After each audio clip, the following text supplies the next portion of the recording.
tanah jadi emas. Dalam Babat Tanah Jawi diceritakan beberapa karomah Sunan Kalijaga. Terdapat kisah Sunan Kalijaga dan Ki Pandan Arang I. Alkisah, Ki Pandan Arang I, adipati di Semarang, sangat menderita karena putri kesayangannya yang cantik jelita menderita sakit lumpuh. Segala ikhtiar telah dilakukan, malangnya semua usaha beliau gagal dan tidak ada kemajuan.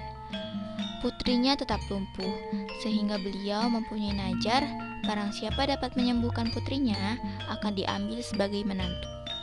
Pada suatu hari, Sunan Kalijaga memberitahu bahwa di Gunung Gede ada orang yang pandai bernama Rana Wijaya, berasal dari Majapahit.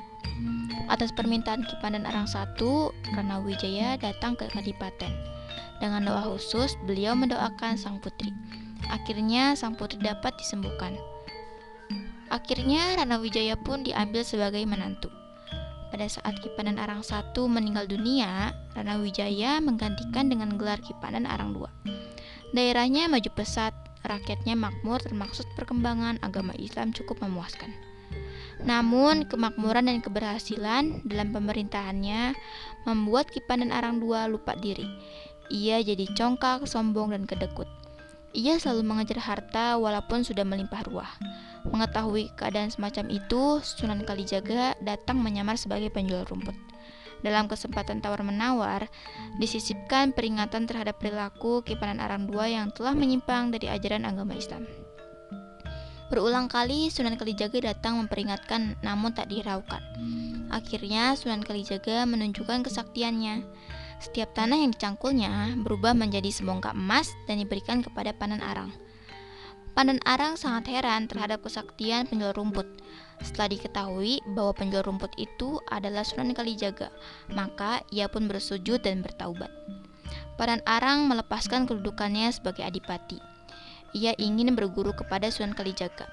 Sunan Kalijaga pun menyanggupi mengajarkan ilmu di Gunung Jabal Kat, tapi dengan syarat perjalanan yang ditempuh tidak boleh membawa harta benda.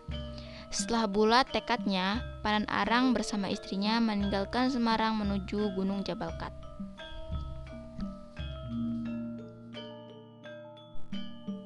Karomah selanjutnya ialah mengubah beras menjadi pasir. Dikisahkan pada saat Sunan Kalijaga tiba di sebuah dusun, Sunan Kalijaga merasa sedih karena rakyat di dusun itu banyak yang kelaparan. Sementara kepala dusunnya hidup dalam kemewahan dari hasil jerih payah rakyatnya. Kemudian Sunan Kalijaga melihat seorang miskin datang ke kepala dusun. Dia minta dipinjami beras seliter untuk makan anaknya yang belum makan. Namun semuanya itu tidak didengar kepala dusun. Malahan ia berkata bahwa karung-karung miliknya itu berisi pasir, bukan beras. Mendengar kebohongan itu, Sunan Kalijaga lalu berdoa kepada Allah SWT agar mengubah semua beras dalam karung itu menjadi pasir. Doa itu dikabulkan Allah SWT. Kepala dusun itu terperanjat kaget. Aku rugi gara-gara kamu, tahu? Beras-berasku berubah semua menjadi pasir.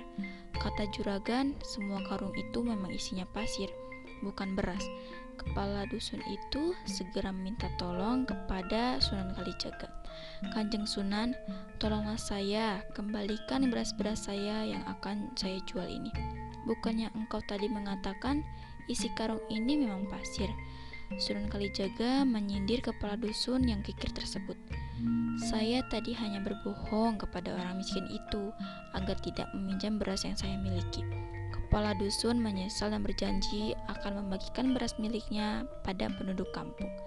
Sunan Kalijaga berdoa semoga Allah SWT mengampuninya dan mengembalikan pasir itu menjadi beras kembali.